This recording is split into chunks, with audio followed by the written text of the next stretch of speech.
Il était une fois, il n'y a pas si longtemps, dans un pays très très lointain, oui en effet, la France, un royaume d'injustice, de tyrannie et de graves inégalités.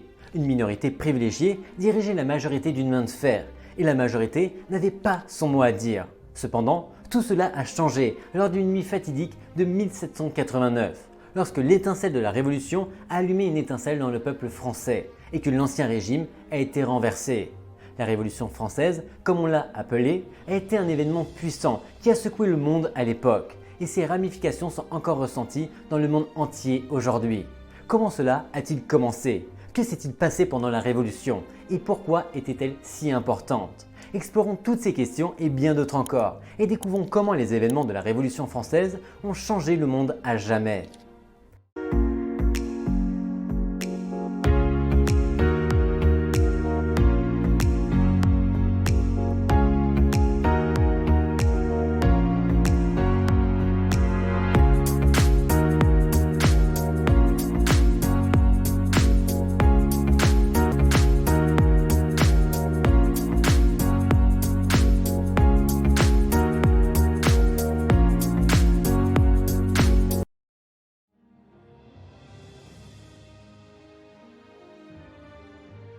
Avant la Révolution, la société française se composait de 3 entités, appelées États. Expliquons chacun d'entre eux.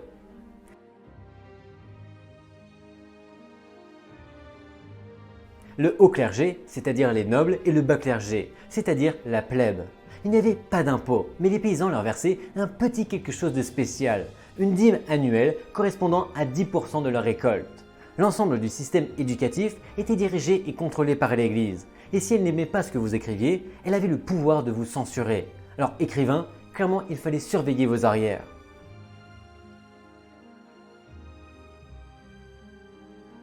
La noblesse était le sommet de la société, elle était littéralement traitée comme la royauté.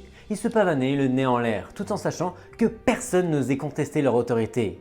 Ils possédaient tous les biens immobiliers les plus précieux, transmis de génération en génération, comme de précieux héritages. Sans oublier le fait qu'ils ne devaient pas payer d'impôts comme les classes inférieures, mais que les paysans, eux, leur versaient des tributs, comme s'ils étaient une sorte de roi ou de reine. En plus de tout cela, ils tenaient la cour et jouaient les rôles administratifs clés. C'est ce qu'on appelle clairement une très bonne affaire.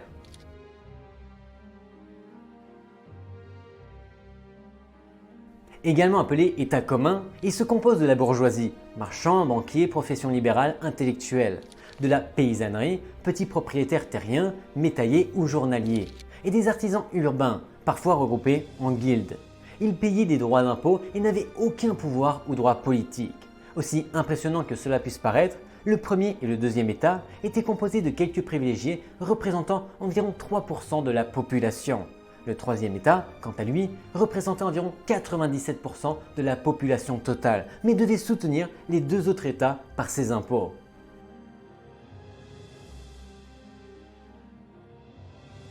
Tout a commencé en 1789, lorsque le peuple français en a eu assez de la monarchie absolutiste tyrannique de Louis XVI et qu'il était prêt à reprendre sa position. Les courageux citoyens français se sont rassemblés pour dire adieu à ce régime archaïque et démodé et faire place à un gouvernement républicain fort et équitable. Personne ne se doutait de l'impact que cet événement capital aurait dans tout le monde entier, revitalisant les valeurs des Lumières françaises et inspirant la phrase « Liberté, égalité, fraternité » qui a été scandée dans le monde entier depuis lors. On peut dire sans risque de se tromper que si la France a une riche histoire en matière de cuisine et de mode, la Révolution restera dans l'histoire comme le moment le plus marquant du pays.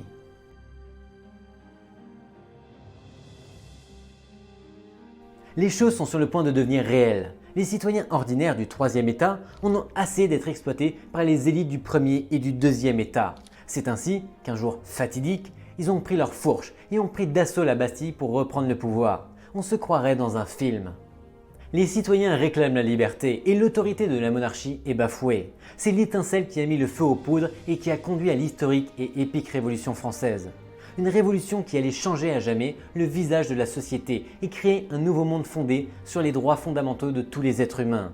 Alors si vous vous sentez seul et vaincu, rappelez-vous qu'il suffit d'une étincelle pour déclencher une révolution.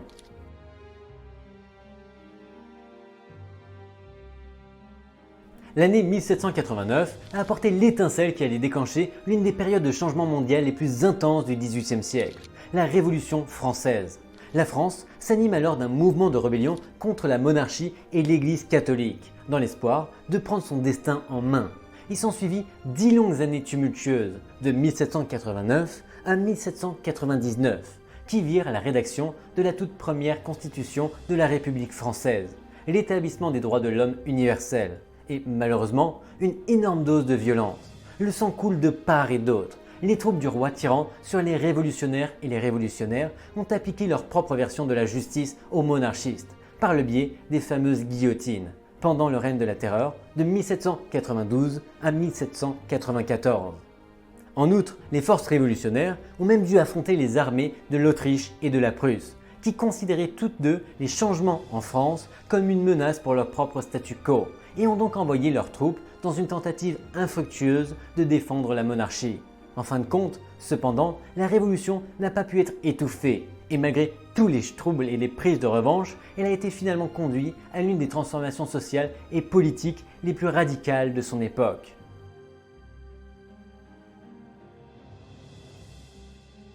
Après tout le sang, la sueur et le labeur de la Révolution française, tout s'est joué sur un petit coup d'État. Qui aurait cru que Napoléon Bonaparte, l'homme dont l'ambition ne connaissait pas de limite, prendrait le pouvoir et transformerait la Révolution victorieuse en un système monarchique? C'est un véritable coup d'épée dans l'eau. Qui a dit que les révolutions devaient se terminer par un cri de victoire? Cette révolution s'est terminée par un Bonaparte triomphant qui n'a pas crié liberté, égalité, fraternité, mais plutôt « Empire, je suis là ».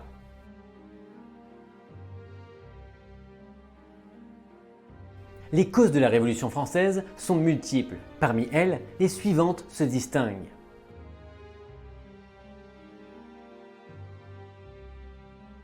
Au Moyen Âge, le féodalisme était le règne de la terre. Les nobles régnaient en maîtres et possédaient toutes les terres, tandis que les paysans travaillaient la terre sans recevoir de compensation. Il existait également des droits seigneuriaux qui permettaient aux nobles de recevoir des tributs et des péages auprès des malheureux paysans, et à l'Église de prélever une dîme. C'est très injuste pour les gens qui se trouvaient tout en bas de l'échelle sociale. De nos jours, à l'époque de l'Ancien Régime, la société n'est pas différente, avec les marchands, les banquiers et les professions libérales au sommet et la classe ouvrière laissée pour compte. C'est le même cycle encore et encore. Mais il s'est passé quelque chose de magique. La vie urbaine et l'expansion du commerce ont changé la donne. L'élite bourgeoise a renforcé son pouvoir politique, tandis que les artisans et les simples citoyens ont eu la possibilité de progresser grâce à l'éducation et à la participation politique. C'était une époque passionnante, et avec tous les journaux et les clubs disponibles, les possibilités pour ceux qui se trouvaient en bas de l'échelle sociale étaient infinies.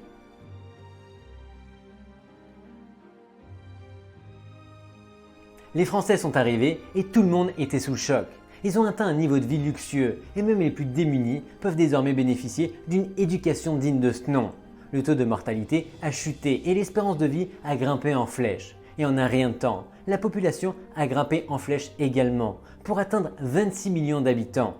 Tout le monde menait la grande vie. Les vivres et les fournitures affluaient de toutes parts. Enfin, jusqu'en 1789, c'est à ce moment-là que tout a basculé. La campagne entière a été frappée par une terrible récolte et la demande de nourriture a soudainement dépassé ce qui était disponible. Quel malheur!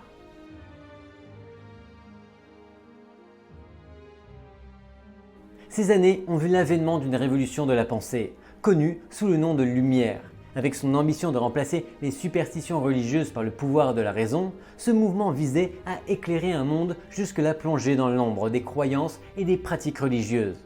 Des penseurs influents du siècle des Lumières, tels que Montesquieu, Voltaire et Rousseau, ont eu un impact significatif, amenant la bourgeoisie et l'aristocratie à remettre en question le droit divin des monarques absolus, tels que Louis XVI.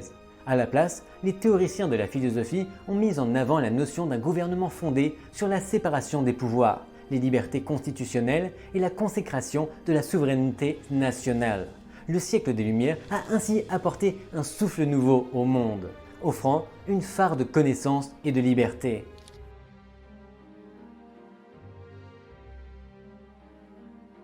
La fin des années 1700 est une époque folle. Le roi Louis est dans l'eau chaude, non seulement à cause de la guerre d'indépendance américaine, mais aussi à cause de 2 gelées consécutives et de mauvaises récoltes. la population souffre de la pénurie alimentaire, de l'augmentation du prix de la farine et du pain et de la baisse de l'activité commerciale.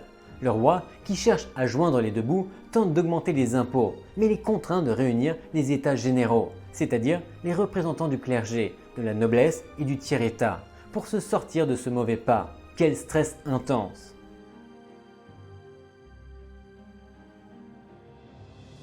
Oui, la Révolution française a eu un impact significatif non seulement sur le pays, mais sur le monde entier, façonnant ce que nous connaissons aujourd'hui.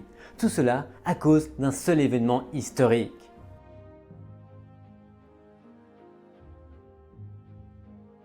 Le 26 août 1789, l'Assemblée nationale constituante française descend de sa tour d'ivoire et énumère 17 articles qu'elle baptise rapidement Déclaration des droits de l'homme et du citoyen. Pour la première fois, les citoyens reçoivent les clés de la terre promise. La liberté, la propriété et la sécurité leur étaient offertes sur un plateau d'argent. Et l'égalité devant la loi était gravée dans le marbre. Que vous ayez de l'argent ou non, que vous soyez de la Patagonie ou n'importe quel autre endroit dans le monde entier, tout le monde était égal devant la loi. Cet événement était si monumental qu'il a contribué à façonner le monde tel que nous le connaissons aujourd'hui, en nous inspirant de la Charte des droits de l'homme. Qui aurait pu imaginer que tout allait commencer par une séance de remue-ménage épique un jour de fin août 1789.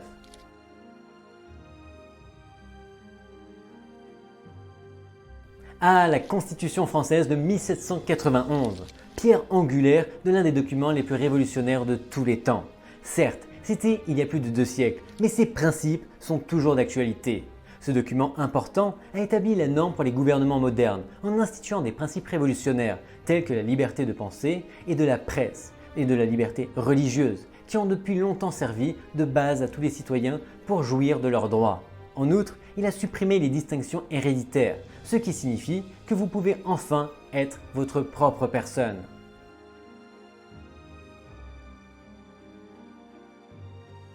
Le premier pouvoir, le clergé, et le second pouvoir, les aristocrates, vivaient dans l'opulence et le confort, tandis que le reste de la population souffrait de la pauvreté. Mais le peuple en a eu assez. Il voulait que les choses changent. C'est ainsi que le mouvement révolutionnaire a commencé. Ils étaient déterminés à se débarrasser de la société fondée sur la propriété qui les maintenait dans la pauvreté et permettait au clergé et aux aristocrates de rester au pouvoir. En fin de compte, leurs efforts ont été couronnés de succès et les deux domaines privilégiés ont perdu leur contrôle sur les terres et les exemptions fiscales qu'ils utilisaient pour rester riches et à l'aise.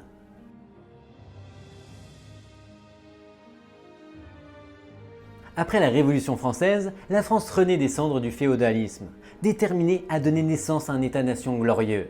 C'est la naissance d'une nouvelle idéologie audacieuse, le nationalisme. Grâce aux campagnes militaires de Napoléon Bonaparte, cette nouvelle vague de sentiments a commencé à déferler sur l'Europe comme une traînée de poudre. Le nationalisme est une force avec laquelle il faut compter, animée par la loyauté envers la nation et une résistance farouche à toute ingérence étrangère.